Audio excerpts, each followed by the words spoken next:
Hi అండి. నేనిప్పుడు బోటి కర్రీ చేస్తున్నాను. ఈ బోటి కర్రీ మీద ఒక కవిత్వం చెప్తాను. చిటపట చినుకులు కురిసే వేళలో బోటి కూర గుమగుమ ఆడే వాసన. నోరూరించే వాసనతో కడుపు నింపితే స్వర్గం కన్నా గొప్ప ఆనందం. నా కవిత్వం ఎలా ఉందో కామెంట్ చేయండి. ఇదిగోండి ఇక్కడ బోటి కట్ చేస్తున్నారు.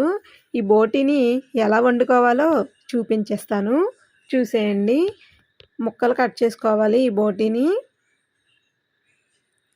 ఇది కొంచెం గట్టిగా ఉంటుంది కాబట్టి చిన్న చిన్న ముక్కలే కట్ చేసుకోవాలి. టేస్ట్ అయితే చాలా బాగుంటుంది. మీరు కూడా ఒకసారి ఇంట్లో ట్రై చేయండి. ఇప్పుడు కర్రీలోకి వెళ్ళిపోదాము. ముందుగా స్టవ్ వెలిగించుకొని కుక్కర్ పెట్టుకోవాలి. కుక్కర్ వేడయ్యాక ఆయిల్ వేసుకోవాలి. ఆయిల్ బాగా వేడైన తర్వాత ఉల్లిపాయలు పచ్చిమిర్చి వేసుకొని బాగా కలుపుకోవాలి. ఇది బాగా వేపుకోవాలి. ఇది బాగా వేగిన తర్వాత చిన్న చిన్నగా కట్ చేసి పెట్టుకున్న టమాటీ ముక్కల్ని వేసేసుకోవాలి. ఈ బోటీ కర్రీ చాలా టేస్టీగా ఉంటుందండి. మీరు కూడా ఇంట్లో ఒకసారి ట్రై చేయండి. టమాటీలు తొందరగా ఉడకాలంటే కొంచెం సాల్ట్ కూడా వేసుకొని బాగా కలిపేసుకోవాలి.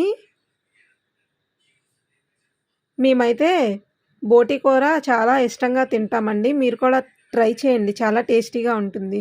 నేను ఇక్కడ బోటీని బాగా 2-3 సార్లు కడిగేసుకున్న తర్వాత ఈ బోటీని వేగుతున్న టమాటీలో వేసేయాలి.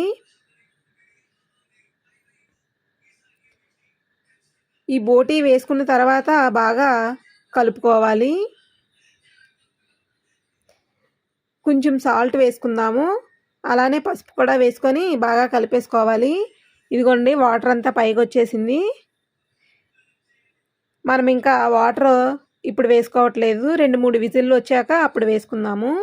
ఇదిగోండి ఇలా వస్తుంది. ఇప్పుడు కొంచెం కారం వేసుకోవాలి, కొంచెం ధనియాల పౌడర్ వేసుకోవాలి, అలానే మసాలా పౌడర్ కూడా వేసుకొని బాగా కలిపేసుకోవాలి. ఈ బోటీ కర్రీ చాలా టేస్టీగా ఉంటుంది. కొంచెం కారం ఎక్కువగానే నేను వేసుకున్నాను. ఉప్పు కూడా సరిపోయిందో లేదో చూసుకొని వేసేసుకోవాలి. ఈ వాటర్ అంతా దగ్గరికి ఇంకేంత వరకు స్టవ్ మీద పెట్టుకోవాలి. ఇదిగోండి ఇలా వచ్చేసింది. చక్కగా ఆయిల్ అంతా పైకి తేలిన తర్వాత కొంచెం